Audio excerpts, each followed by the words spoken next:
एक ईवी आपको कितना कॉस्ट दे सकती है या उसकी मेंटेनेंस में आपको कितना खर्चा आ सकता है, इसी बारे में बात करेंगे आज की इस वीडियो में।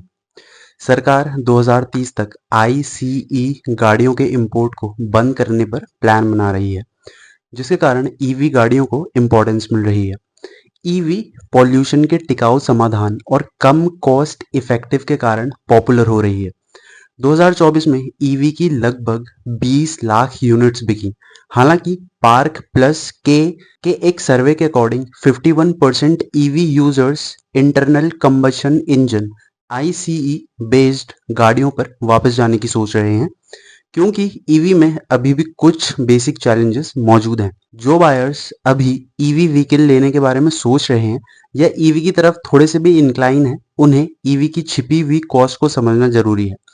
इसी से रिलेटेड फर्स्ट पॉइंट है higher initial purchase price. EV की एक स्टार्टिंग प्राइस आमतौर पर आईसीई यानी इंटरनल कंबशन इंजन वाली गाड़ियों की तुलना में ज्यादा होती है। इसका मेन कारण है बैटरी पैक की कॉस्ट। मान लीजिए कि आप दो सेम साइज और सर्विसेज वाली कारों पर विचार कर रहे हो, एक पेट्रोल से चलने वाली आईसीई और दूसरी इलेक्ट्रिक। एक अच्छी पेट्रोल कार की स्टार्टिंग प्राइस लगभग 10 लाख हो सकती है, वहीं एक ईवी की स्टार्टिंग प्राइस 14 लाख या 15 लाख तक हो सकती है। ईवी की कॉस्ट इस बात पर डिपेंड करती है कि आप उसका यूज कैसे करते हैं। शहर में चलाने वालों के लिए ये अफोर्डेबल हो सकता है, लेकिन घर पर चार्ज करने पर आपका बिजली का बिल अप्रॉक्स हर महीने 1000 से 2000 आ सकता है। लेकिन शहर के बाहर चलाने पर रेंज की प्रॉब्लम आती है।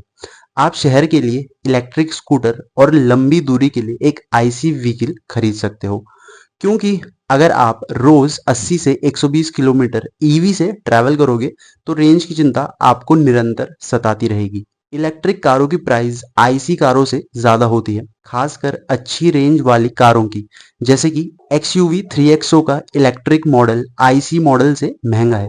इसीलिए ईवी की ज्यादा प्राइस के कारण बायर सोचते हैं कि ईवीज को ओन करना कॉस्टली पड़ सकता है।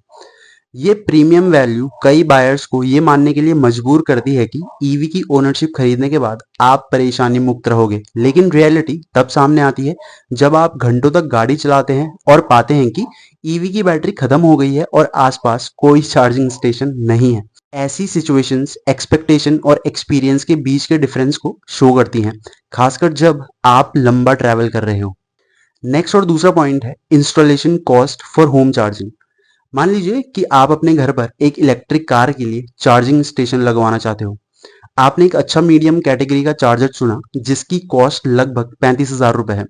अब आप इस चार्जर को आपके घर के बिजली के सिस्टम से जोड़ने के लिए एक इलेक्ट्रिशियन की जरूरत होगी या इलेक्ट्रिशियन को आप बुलवाओगे। यदि आपके घर में पहले से ही एक सूटेबल बिजली का पॉइंट पास में ही है, तो इंस्टॉलेशन का खर्च लगभग 8,000 से 12,000 तक आ सकता है। इसमें वायरिंग कनेक्शन और चार्जर को दीवार पर लगाने का खर्च शामिल हो सकता है। और यदि आपके गैरेज या पार्किंग की जगह घर के मेन बिजली के मीटर से दूर है, तो इलेक्ट्रिशियन को लॉन्ग डिस्टेंस तक नई वायरिंग करनी पड़ सकती है। इसके अलावा यदि आपके घर का मौजूद बिजली का लोड ज्यादा है और आपको एक अलग बिजली मीटर लगवाने की जरूरत है, ताकि कार चार्जिंग के लिए बिजली की खपत अलग से रिकॉर्ड हो, तो इसमें ज्यादा खर्च आएगा। इस सिचुएशन में इंस्टॉलेशन का कुल खर्च 20,000 से 35,000 या उससे भी ज्यादा आ सकता है। ये तो बात हुई होम चार्जिंग स्टेशन के बारे में, लेकिन सोचो ना, अगर आपको सिटी में ना ट्रैवल करके लॉन्ग डिस्टेंस ट्रैवल करना पड़े ईवी से, तब आपको चार्जिंग स्टेशन से रिलेटेड ये दिक्कतें आ सकती हैं। जैसे मान लो अगर आप दिल्ली से देहरादून जा रहे हो, तो उस रूट में क्या पता आपको चार्जिंग स्टेशन ना मिले, जिसके कारण आपको अपनी ईवी को टो करवाना पड़ सकता है, जिसमें मिनिमम 2100 या 2200 का खर्च आ सकता है। ईवी को टो करना पेट्रोल और डीजल व्हीकल से महंगा हो सकता है। इंडिया में चार्जिंग इंफ्रास्ट्रक्चर की कमी, ईवी की शुरुआती कॉस्ट ज्यादा और बैटरी परफॉर्मेंस रिलेटेड प्रॉब्लम इसे महंगा बना सकती है। ईवी की बैटरी को बदलना कार की कॉस्ट का 60% तक हो सकता है और टाइम के साथ बैटरी की कैपेसिटी कम होती जाती है। मॉरिस गैराज और महिंद्रा कुछ मॉडलों पर फर्स्ट ओनर्स को लाइफ टाइम बैटरी वारंटी दे रहे हैं, लेकिन ये वारंटी सेकंड ओनर्स को नहीं मिलती है, जिससे रीसेल कॉस्ट कम हो जाती है और ये एक इनडायरेक्ट कॉस्ट है। अगर आप ईवी से स्विच करके वापस पेट्रोल या डीजल गाड़ी में जाते हो, तो आपको अपनी ईवी की रीसेल प्राइस 50% तक कम मिल सकती है। ईवी की वैल्यू आईसीई व्हीकल के कंपैरिजन में तेजी से घटती है, खासकर टेक्नोलॉजी में तेजी से बदलाव और कंज्यूमर प्रेफरेंस के कारण। ये उन लोगों के लिए नुकसानदायक है जो अक्सर व्हीकल्स बदलते रहते हैं या लॉन्ग टर्म वैल्यू को लेकर चिंतित हैं। कार मैकेनिकों के अकॉर्डिंग ये एक गलत धारणा है कि ईवी बहुत ज़्यादा कॉस्टली है, क्योंकि 5 से 7 सालों में खासकर लॉन्ग डिस्टेंस या तेज स्पीड से चलाने वालों के लिए ओनरशिप की कुल कॉस्ट लगभग सेम ही होती है।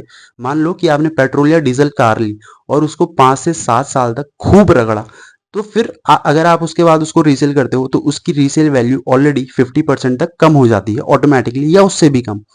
लेकिन अगर आपने 2 या 3 साल तक एक ईवी को रगड़ा है, ईवी को यूज किया है, तो उसकी रीसेल वैल्यू 50% या उससे भी कम हो जाएगी। इसका मतलब ये है।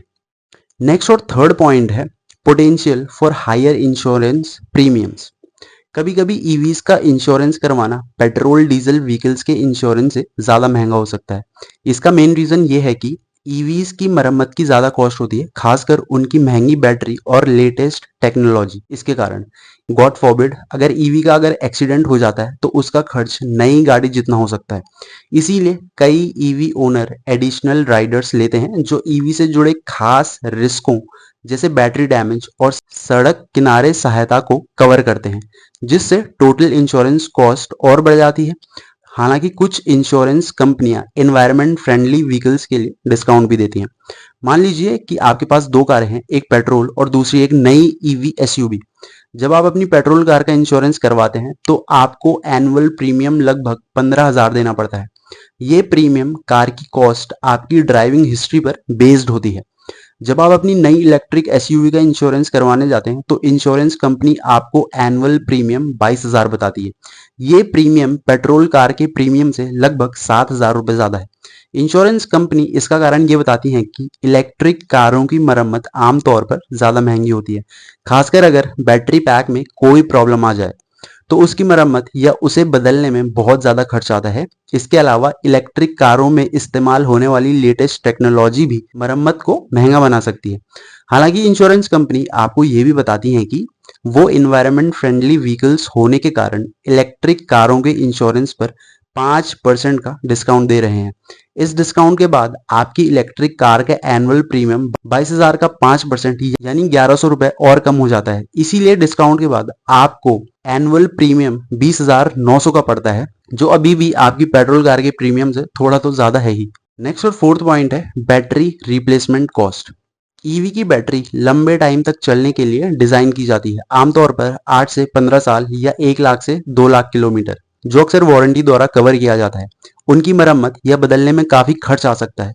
ये खर्च 4.5 लाख से 12 लाख के बीच में या उससे भी ज्यादा हो सकता है, जो कार के मॉडल और बैटरी के साइज पर डिपेंड करता है। मान लो कि आपके पास एक ईवी कार है जिसकी बैटरी लगभग 10 साल पुरानी हो चुकी है और अब वो पहले की तरह चार्ज नहीं हो पाती। वारंटी की ड्यूरेशन भी खत्म हो चुकी है और आपको पता चलता है कि आपकी कार की बैटरी को बदलने की जरूरत है। जब आप सर्विस सेंटर पर इसकी कॉस्ट पता करते हैं तो आपको बताया जाता है कि आपकी कार के मॉडल और उसमें लगी बैटरी के साइज के अकॉर्डिंग नई बैटरी की कीमत लगभग 7 लाख रुपए है, जो लगभग आपकी कार की आधी कॉस्ट के बराबर है। तो हालांकि आपको ये भी बताया जाता है कि पिछले कुछ सालों में ईवी की बैटरी की कीमतें धीरे धीरे कम हो रही हैं और फ्यूचर में ये और भी कम हो सकती हैं। इसीलिए भले ही आज बैटरी बदलना महंगा लग रहा हो, लेकिन फ्यूचर में ईवी ओनर्स के लिए ये उतना बड़ा खर्च नहीं रहेगा, आई होप। नेक्स्ट और फिफ्थ पॉइंट है फ्लक्चुएटिंग इलेक्ट्रिसिटी कॉस्ट्स। अगर आपकी इलेक्ट्रिक कार की बैटरी 30 किलोवाट पर आवर की है, इस बैटरी को फुल चार्ज करने में टोटल कितनी कॉस्ट आ सकती है? अगर आपके शहर में बिजली के रेट्स 5 रुपीज पर किलोवाट हैं, तो आपको अपनी कार की बैटरी को घर पर फुल चार्ज करने में लगभग 150 रुपए लग सकते हैं। 30 kilowatt into 5 rupees per kilowatt, इसका खर्च आएगा 150 रुपए। वहीं अगर आपके शहर में बिजली के रेट्स 12 रुपए पर किलोवाट हैं, तो उसी बैटरी को फुल चार्ज करने में 360 रुपए लग सकते हैं। 30 किलोवाट इंटू 12 रुपए पर किलोवाट का खर्च आएगा। अगर आप किसी सोशल चार्जिंग स्टेशन पर अपनी कार चार्ज करते हैं तो वहां के रेट्स आमतौर पर डोमेस्टिक रेट से ज्यादा होते हैं। मान लीजिए कि एक सोशल स्टेशन पर चार्जिंग के रेट्स 18 रुपए पर किलोवाट है, तो आपकी 30 किलोवाट की बैटरी को फुल चार्ज करने में 540 रुपए यानी कि 30 किलोवाट इंटू 18 रुपए पर किलोवाट का खर्च आएगा। कुछ बिजली कंपनियां टाइम ऑफ यूज प्लान पेश करती हैं, जहां दिन के अलग अलग टाइम पर बिजली के रेट्स अलग अलग होते हैं। एग्जाम्पल के लिए रात के 11 बजे से सुबह के 6 बजे तक बिजली के रेट्स कम हो सकते हैं नॉन पीक आवर्स के टाइम। यदि आपके घर में ऐसा प्लान है और रात के दौरान बिजली के रेट्स 3 रुपए पर किलोवाट हैं, तो आप अपनी 30 किलोवाट की बैटरी को केवल 90 रुपए यानी कि 30 kilowatt into 3 rupees per hour में फुल चार्ज कर सकते हैं। नेक्स्ट और 6 पॉइंट है पॉसिबल हायर रजिस्ट्रेशन फीस। मान लो कि स्टेट ए यानी कि राज्य ए में यदि आप एक पेट्रोल से चलने वाली नई कार खरीदते हैं तो आपको रजिस्ट्रेशन के लिए 10,000 की फीस देनी पड़ती है। वहीं यदि आप एक नई इलेक्ट्रिक कार खरीदते हैं तो आपको रजिस्ट्रेशन के लिए 15,000 रुपए की फीस देनी पड़ सकती है। वहीं स्टेट बी यानी कि राज्य बी ईवी को बढ़ावा देना चाहता है, इसीलिए इस स्टेट में ईवीज के रजिस्ट्रेशन पर कोई रोड टैक्स नहीं लगता यानी कि जीरो फीस ऑन रजिस्ट्रेशन। जबकि पेट्रोल या डीजल वाली गाड़ियों के रजिस्ट्रेशन पर रोड टैक्स लगता है, जिसकी अमाउंट व्हीकल की कीमत और इंजन कैपेसिटी के बेसिस पर अलग अलग हो सकती है, जैसे कि 8,000 से 20,000 तक। लास्टली ये सवाल आता है कि आपको ईवी लेनी चाहिए या नहीं। ईवी सिटी में इस्तेमाल करने और कम कॉस्ट के लिए अच्छी है, खासकर शॉर्ट डिस्टेंस के लिए जहां पर किलोमीटर कॉस्ट 1 से 3 रुपए तक आ सकता है। लेकिन लॉन्ग डिस्टेंस के लिए अभी भी चार्जिंग की प्रॉब्लम है और अभी भी इसमें टाइम लगता है, जबकि आईसीई व्हीकल्स ज्यादा कन्वीनियंट और टिकाऊ हैं। हाइब्रिड गाड़ियां एक अच्छा ऑप्शन हो सकती हैं क्योंकि वो कुछ फायदे ईवी के और कुछ आईसीई की फैसिलिटीज देती हैं। सरकार चार्जिंग इंफ्रास्ट्रक्चर सुधार रही है, लेकिन अभी भी ईवी को चार्ज करने में पेट्रोल भरने से ज्यादा टाइम लगता है। इसीलिए अभी लॉन्ग डिस्टेंस ट्रैवल करने के लिए आईसीई गाड़ियां अच्छा ऑप्शन है। विद दैट सेड, वीडियो में इतना ही। अगर वीडियो आपको अच्छी लगी हो तो वीडियो को लाइक, शेयर और चैनल को सब्सक्राइब करना ना भूलें। More informative content is on the way. Thanks for watching.